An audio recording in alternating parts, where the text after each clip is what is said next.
Hi, I'm Mike from 1A Auto. We've been selling auto parts for over 30 years.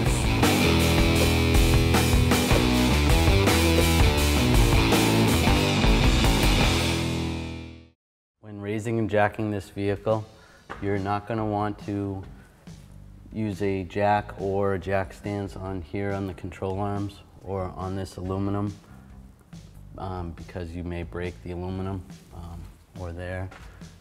Some places you can jack up from is over here where the pinch weld is, right there, right here, and it's good to support the jack stands as far out as possible.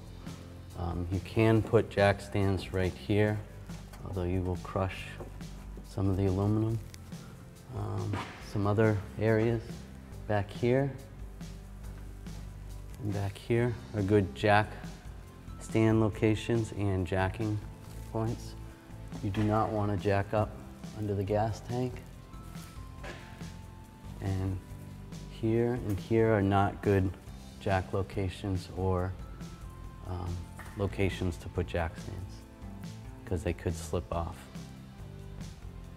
On this Volkswagen, you can see there is specific spots where you're supposed to jack the vehicle or support the vehicle. These little arrows indicate that, and right on the pinch weld is the strongest part to be jacking and supporting. And same over here. This side, there's a little arrow pointing down. This one looks like it got smashed a little bit. Thanks for watching. Visit us at 1aauto.com for quality auto parts, fast and free shipping, and the best customer service in the industry.